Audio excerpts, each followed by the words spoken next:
ये कथा उस समय की है जब सृष्टि अपने शैशव काल में थी। शांति और धर्म की स्थापना के लिए भगवान विष्णु ने धर्म के घर में जुड़वा रूप में अवतार लिया, नर और नारायण।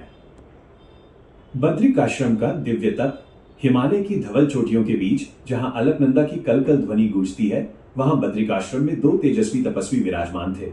नारायण, जो साक्षात परमात्मा का स्वरूप थे, गंभीर और शांत।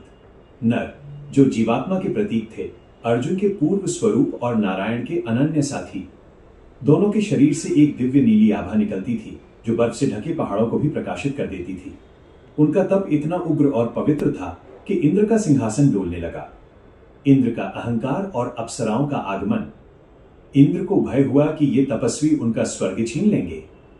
उन्होंने कामदेव और स्वर्ग की सुंदर अप्सराओं को उनके तप भंग करने के लिए भेजा। सुगंधित हवाएं चलने लगीं, कोयल कूकने लगी और वसंत का सौंदर्य बिखर गया। अप्सराओं ने अपना नृत्य शुरू किया, लेकिन नारायण के मुख पर एक मंद मुस्कान थी। उन्होंने अपनी आंखें खोली और बिना किसी क्रोध के कहा, हे देव, आप यहां नृत्य कर रहे हैं, पर क्या आप जानते हैं कि सौंदर्य की असली परिभाषा क्या है? उर्वशी का जन्म। नारायण ने अपनी जंघा उर्वी पर हाथ मारा। देखते ही देखते वहां से एक ऐसी अप्सरा प्रकट हुई जिसका सौंदर्य स्वर्ग की सभी अप्सराओं को फीका कर गया। वो थी उर्वशी। अप्सराएं लज्जित हो गईं। नारायण ने सिद्ध कर दिया कि उनके लिए तपस्या का अर्थ संसार का त्याग नहीं, बल्कि स्वयं के भीतर की पूर्णता को प्राप्त करना है। उन्होंने उर्वशी को इंद्र को भेंट स्वरूप दे दिया। सहस्त्र कवच का अंत।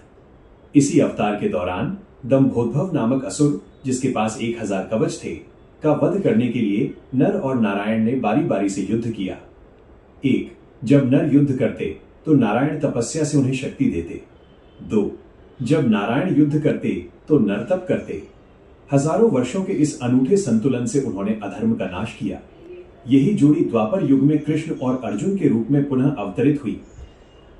सीख और सौंदर्य। नर नारायण की यह कथा हमें सिखाती है कि पुरुषार्थ नर और परमात्मा नारायण जब एक साथ मिलते हैं तभी विजय सुनिश्चित होती है। सच्चा संयम क्रोध से नहीं, बल्कि आत्मज्ञान की शांति से आता है।